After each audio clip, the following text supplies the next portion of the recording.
Assalamu alaikum wa rahmatullahi wa barakatuh. O noble army of Pakistan, you have been blessed with being the inheritors of Tipu Sultan and Muhammad bin Qasim. Don't focus only on Pakistan. The Muslims are one nation.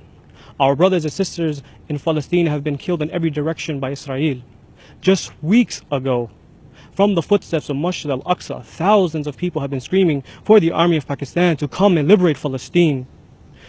O army of Pakistan, you are the best army from this ummah. O army of Pakistan, be the Ansar of this ummah. O army of Pakistan, lead the army of the Khilafah and be the Khalid bin Walid of this ummah. Liberate Palestine and be the inheritor of Salahuddin Ayyubi. Today is the day that Allah gave victory to Rasulullah and his ummah at Badr. This month can be the month that Allah subhanahu wa ta'ala returns us our honor. Assalamu alaikum wa rahmatullahi wa barakatuh.